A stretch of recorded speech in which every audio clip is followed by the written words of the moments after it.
Hello, my name is Ronny Marshalsea, and welcome to Not Live at All. This is a pre-recorded, edited together show made in the fabulous studio here at Attleboro Access Cable System, or more commonly known as AACS. This show is a chance for you, the audience, to enjoy yourself, have some fun, and maybe even learn something, even if you just learn I am a little south of normal. But aren't we all? I'm going to be talking about things that make me happy, things that I want to rant about, things that make me smile, and others that just make me feel good, which is ever increasingly difficult in the world we're living in right now. So what is this show? It's definitely got variety, but it's not a variety show. I'm definitely going to be talking, but I don't want to be a late night talk show, which is why I'm not in a suit. I could be for a different segment. You never know. And that's the point. There is no blueprint. There may be no rhyme or reason to an episode, but if you leave having smiled, enjoyed yourself for a second, or even just learned how insane I am, my job is done. I want everyone who watches to just enjoy themselves and have a good time with me. But that does not mean I want everyone to have a good time. Example, joggers and walkers on the road when there is a sidewalk not even 5 feet from you. Listen, I understand the legality of sharing the road with bicyclists. I'm not complaining about them, although some of you need to take a 3rd grade class again because you do not know what sharing means. All I'm asking is you train for your marathon on the sidewalk. There is no way it's that different from street to sidewalk in terms of pavement that you need to risk your life when you exercise. The bicyclists fought hard to be cars. If they want to risk it, it's illegal for them to do so. And thinking back to the blizzard, if you look outside and see 1,000 feet of snow, and the first thing you think is, how will I train for the marathon? First of all, what? Second, invest in a treadmill or gym membership, you heathen. To run on roads that cars still can't fit fully down is asinine. Do the right thing.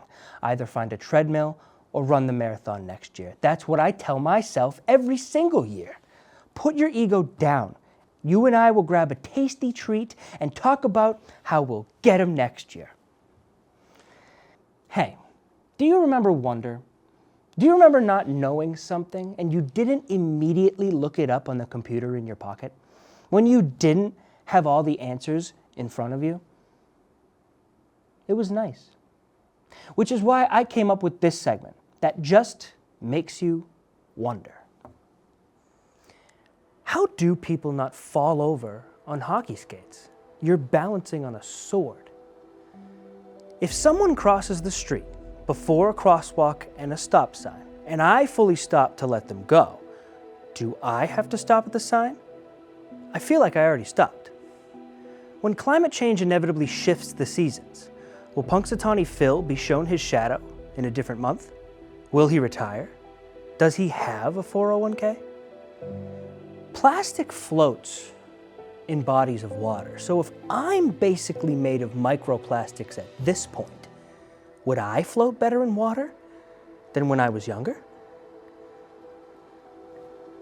I'm still kind of on that stop sign crosswalk thing. There's no way I'd have to stop again, right? Especially if I'm the only car there and there's no other pedestrians. Dude, I'm not stopping again. Why is LinkedIn just full of CEOs telling you you're not working hard enough and way too many over 40-year-olds making AI cartoons of themselves? I am working hard enough. And no, your creepy orange-tinted flyer for the bake sale isn't cool at all. Just last thing about the crosswalk, who am I stopping for if I already stopped? The safety of who? Nobody else is coming. I'm not stopping again. Now on to something extremely fun. One thing you may not know about me is I am a Boston sports fan. I love these teams most of the time, but there's one person I love the most in this town, and it is the absolutely insane, ever psychotic, would totally sub himself in if he could, head coach of the Boston Celtics, Joe Mazzulla. I didn't think I'd like him as much as Ime at first, but then he just kept getting crazier, and I fell more in love. I believe it was actually reported Mazzulla was upset when he heard about Patriots head coach Mike Vrabel leaving a practice scuffle bloody because he wanted to be the first Boston coach to bleed in front of his players. He was definitely upset about that, and it's exactly why he and his coaching staff scrimmaged and obliterated the Boston media 57-4.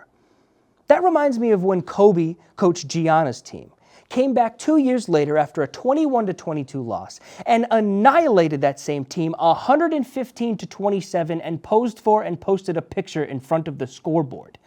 That's the kind of intensity the Celtics have in their head coach. I mean, just look at Coach Mazzulla's reaction to the Boston media getting new chairs to sit in. You guys got new chairs? Anything for you guys to be comfortable, huh? You need armrests now? Unbelievable. What kind of psycho rips reporters for being more comfortable? My favorite Boston coach of all time, that's who. The C's were definitely off to a slow start, but Jaylen Brown and the fellas have turned it around, and even before Tatum came back, they were looking great. And they still do. And Jaylen's intense belief that his fake hairline was at any point a good idea should be more than enough intensity for Banner 19. Whatever you decide to do with your hair is your choice, brother, but just know there is no true Bostonian that will ever care about your hairline when your hand is full of rings. Hey, Editor Ron here. Look, the next section was supposed to be very Patriots, May, Campbell, Vrabel. It was supposed to be positive, and I had some jokes that didn't age well. So I'm going to skip it, and I'm just going to go back to the show, okay? Now you may ask yourself, does he ever get tired of ranting? Does he ever shut the fuck up? No, not really. But what I do get tired of is the gross and greedy and garbage headlines that pollute our airwaves and infiltrate our precious minds.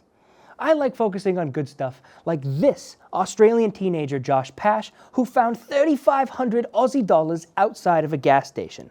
And instead of pocketing it and immediately booking it away from there, the kid handed it into the gas station he found it at, and the man whose money it belonged to was so impressed, Josh walked away with $1,000, a new job, and a GoFundMe started by Dan McKellar, the guy whose money it was to help get the kid a truck. Hey Dan, I'm not sure if you've heard. There's this phenomenal invention that has honestly stood the test of time. Wallets. Revolutionary stuff. Dan started the GoFundMe to help this good kid save up for a truck, which last time I checked is only $1,000 or so shy from hitting that goal. And in case you needed some more warm fuzziness in that heart of yours, McKellar, already at peace with losing the money, gave the remaining money to a different GoFundMe for an advanced cancer patient. Something he said was just the best thing to do. Pay it forward. And if you need any sign that you should pay it forward for somebody, there it is. And now we'll be right back after a brief word from our resident movie reviewer, me. This is Ronnie's Rapid Reviews. The Equalizer. This movie is exceptional. I mean, who doesn't like a cool, calm, collected Denzel beating everyone's ass, dude? Denzel, named Robert McCall in this one, just wants to insomniatically read books in an all-night diner and make friends with coworkers and strangers. Then this ugly son of a gun decides to die at the hands of Robert over $9,800. Which is not a spoiler, that happens in the first 15 minutes. If you like an hour and a half of kick-assery, that will make you think twice about messing with and maybe even fear Marine veterans, as you should, then you should absolutely check out this movie. I'm not doing a kip up. What the hell am I doing? Now, if it's all right with everybody, I'd like to talk about something a little bit more serious. Just a little moment for some advice. You have been warned, this advice may not suit you, and that's okay. Not everything I ever say or do you should model after because I'm not you and you're not me. That being said, I do want to discuss something that's always on my mind: grief. Grief is something I am all too familiar with, and the point where I was actually grieving the most, I realized I hadn't grieved in the slightest. I was terrified of it. When you grieve, you've lost something, whether that be a loss of a loved one, or even a lost relationship or friendship. I lost my dad in May of 2020, not because of COVID, but right at the beginning of it. My dad was someone you want to emulate. He was a man who possessed an excellent sense of humor, extremely well-timed advice, and a demonic farting ability that cleared any and every room, but in with those intestines was a heart of gold. And my advice is simply this: when you lose a loved one, be sure to grieve, and I mean truly. I never fully and completely grieved my dad, leading to me kind of pushing things down over and over, and I ended up crying more for my dog Chloe when she passed than I did him. Don't do that.